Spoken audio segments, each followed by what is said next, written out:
प्रिय विद्यार्थियों, आज हम बीए अंतिम वर्ष इतिहास के द्वितीय प्रश्न पत्र के अंतर्गत महाराणा प्रताप के विषय में चर्चा करेंगे। महाराणा प्रताप का जन्म 9 मई 1540 ईस्वी को बताया जाता है। वे महाराणा उदय सिंह और जयवंता बाई के पुत्र थे। महाराणा प्रताप 28 फरवरी 1572 ईस्वी को गोगुंदा में राजगद्दी पर बैठे। उस समय प्रताप की आयु 32 वर्ष की थी। प्रताप के राज्याभिषेक से रुष्ट जगमाल चुप बैठने वाला नहीं था। वह उनसे संघर्ष करता रहा। जगमाल ने किन किन प्रकरण प्रताप को हटाने का मार्ग चुना। अकबर इस समय दिल्ली पर सत्तासीन था। वह पूरे राजपूताना के शासकों को अपना आश्रित बना चुका था। नागौर दरबार में सबने उपस्थिति दी थी। 1571 ईस्वी के इस समय प्रताप के सामने दो ही मार्ग थे।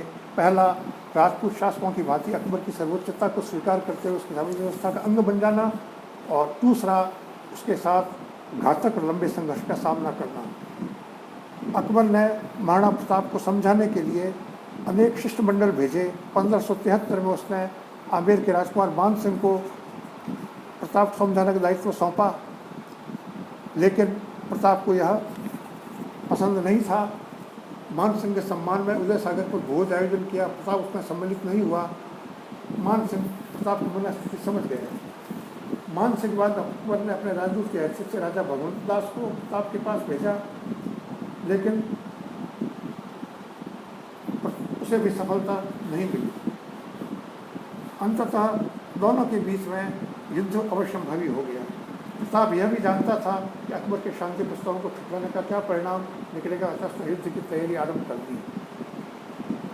अंततः 21 जून 1576 को दोनों के मध्य एक युद्ध आरंभ हुआ, जो हल्दी घाटी स्थान पर था, जो हल्दी घाटी का युद्ध कहलाता। कर्नल टॉड ने इसको मेवाड़ का थर्मोपल्ली कहा है, परंतु अबुल फजल ने इसे खमनोर का युद्ध और बदायूं ने गोगुंदा का युद्ध कहा है। इस युद्ध के अंतर्गत प्रताप ने अपनी सेना को 4 भागों में हरावल, चंदावल, वाम पार्श्व, दक्षिण पार्श्व में विभाजित किया। भयंकर युद्ध लड़ा गया, लेकिन यह युद्ध अनिर्णित ही रहा। यद्यपि स्थूल रूप में मुगल भारी पड़े, लेकिन वे प्रताप को पूर्णतः परास्त नहीं कर पाए, और झाला अज्जा के कारण प्रताप की जीवन रक्षा संभव हो पाई। झाला अज्जा ने प्रताप का मुकुट अपने सिर पर लेकर मुगलों की सेना के अंतर्गत मारकाट मचाई, और महाराणा प्रताप से मान सिंह मरते मरते बचा, क्योंकि राणा प्रताप का चेतक मान सिंह के हाथी के सामने जा पहुंचा था, और प्रताप ने भाला मान सिंह की तरफ फेंका, लेकिन मान सिंह फौरन हौदे में झुककर वार को बचा गया।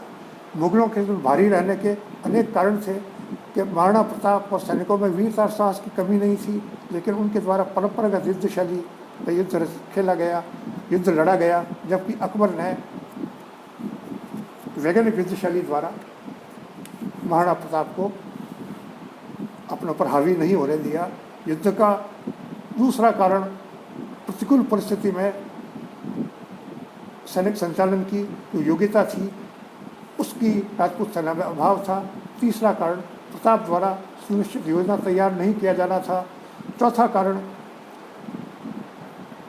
प्रताप द्वारा अपनी सेना के पृष्ठभाग की रक्षा के लिए व्यवस्था नहीं किया जाना था। पांचवा कारण हाथियों की सेना थी, जो इस उबड़ खाबड़ क्षेत्र में सफल नहीं हो सकती थी।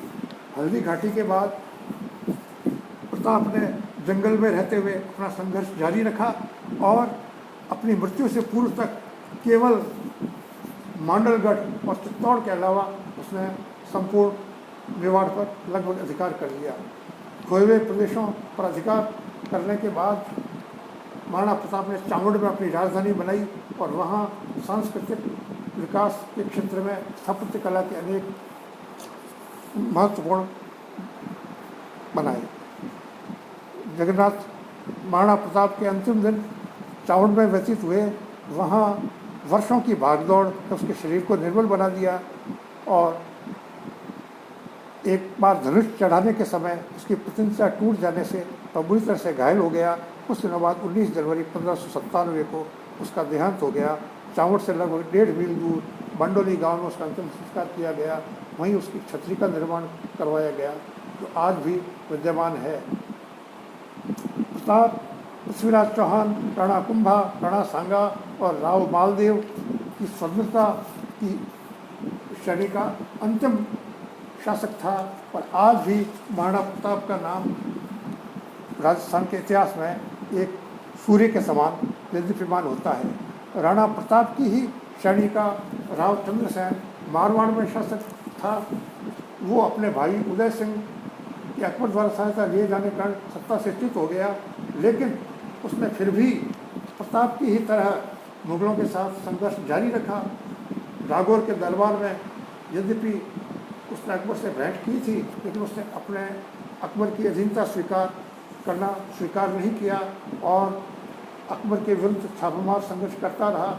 लेकिन चंद्रसेन का प्रताप से विरोध यही था कि प्रताप जहाँ जनता को साथ लेकर संघर्ष अकबर से कर रहा था, वहाँ चंद्रसेन अपनी ही जनता को लूट रहा था। इस कारण वह न तो प्रताप के समान शक्तिशाली सिद्ध हुआ, न ही लोकप्रिय सिद्ध हुआ, न ही प्रताप के समान उसे अपना देशभक्त माना जाता है। चंद्रसेन अकबरकालीन राजस्थान का प्रथम वीर पुरुष था जिसने अपने राज्य की स्वाधीनता के लिए शक्तिशाली मुगल सत्ता को चुनौती दी। राव मालदेव की मृत्यु के बाद मुगल सत्ता के प्रसार को उसने रोकने का प्रयास किया, लेकिन वह सफल नहीं हुआ। राव चंद्रसेन ने जिस स्वतंत्रता की ज्योति को प्रज्वलित किया था, वह महाराणा प्रताप द्वारा भी उसी प्रकार जागृत की गई। कवि दुर्सा आढ़ा ने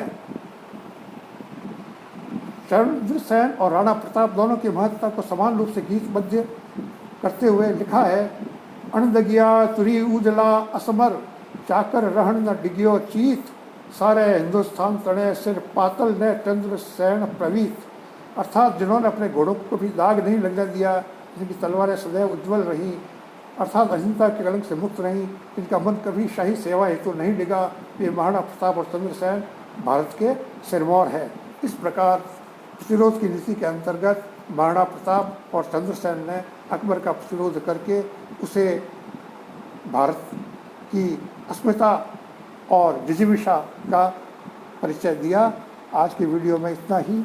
धन्यवाद।